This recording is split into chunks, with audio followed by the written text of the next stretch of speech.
ಸುಮಾರು 7 ಗಂಟೆ ಸಮಯ ಹೊತ್ತರಲ್ಲಿ ಇಲ್ಲಿ ನಮ್ಮ ಬೆಳಗಾವಿ ನಗರದಲ್ಲಿರೋ ಬಸ್ ಡಿಪೋ ಅಲ್ಲಿ ಒಂದು ಬಸ್ಸಲ್ಲಿ ಬಸ್ಸಿನ ಚಾಲಕ ಅವರು ಖುದ್ದು ಆತ್ಮಹತ್ಯೆಯನ್ನ ಮಾಡ್ಕೊಂಡಿದ್ದಾರೆ. ಅವರು ನೇಣನ್ನ ಹ್ಯಾಂಗ್ ಮಾಡ್ಕೊಂಡು ನೇಣ್ ಬಿಗಿದ್ಕೊಂಡು ಆತ್ಮಹತ್ಯೆ ಮಾಡ್ಕೊಂಡಿದ್ದಾರೆ.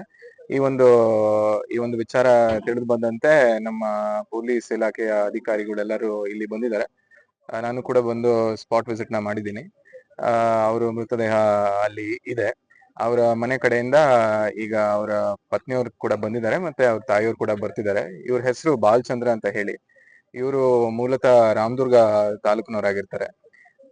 ಅವರು ಮನೆಯವರು ಅಥವಾ ಅವ್ರ ತಾಯಿಯ ಕಡೆಯಿಂದ ಕಂಪ್ಲೇಂಟ್ ನ ತಗೊಂಡು ಮುಂದಿನ ತನಿಖೆ ಮಾಡಿ ನಾವು ಕ್ರಮ ಜರುಗಿಸ್ತೀವಿ.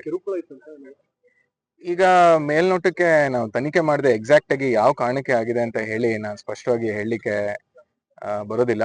ಅವರು ಮನೆಯವರಿಂದ ನಾವು ಸ್ಟೇಟ್ಮೆಂಟ್ ನ ತಗೊಂತೀವಿ. ಮನೆಯಿಂದ ಸ್ಟೇಟ್ಮೆಂಟ್ ತಗೊಂಡಿದ ನಂತರ ಸಾಧಾರಣವಾಗಿ ಈ ಒಂದು ಪ್ರಕರಣದಲ್ಲಿ ಅವರು ಎಲ್ಲಿ ಉದ್ಯೋಗ ಮಾಡ್ತಿದ್ರು, ಮತ್ತೆ ಅವ್ರ ಮೇಲಧಿಕಾರಿಗಳು ಯಾರಿದ್ರು, ಮತ್ತೆ ಅವ್ರ ಜೊತೆ ಕೆಲಸ ಮಾಡೋರು ಯಾರಿದ್ರು, ಅವ್ರದ್ದು ಎಲ್ಲ ಸ್ಟೇಟ್ಮೆಂಟ್ ತಗೊಂಡು ಆ ನಂತರ ನಮ್ಗೆ ಕಂಡು ಬರುತ್ತೆ ಏನಾಗಿತ್ತು, ಯಾವ ಕಾರಣಕ್ಕಾಗಿತ್ತು, ವೆದರ್ ತಾವು ಹೇಳೋ ತರ ಯಾವ್ದನ್ನ ಕಿರುಕುಳ ಇತ್ತಾ ಅಥವಾ ಬೇರೊಂದ್ ಕಾರಣ ಇತ್ತಾ ಅಂತ ಹೇಳಿ ನಮ್ಮ ತನಿಖೆ ಮೂಲಕನೇ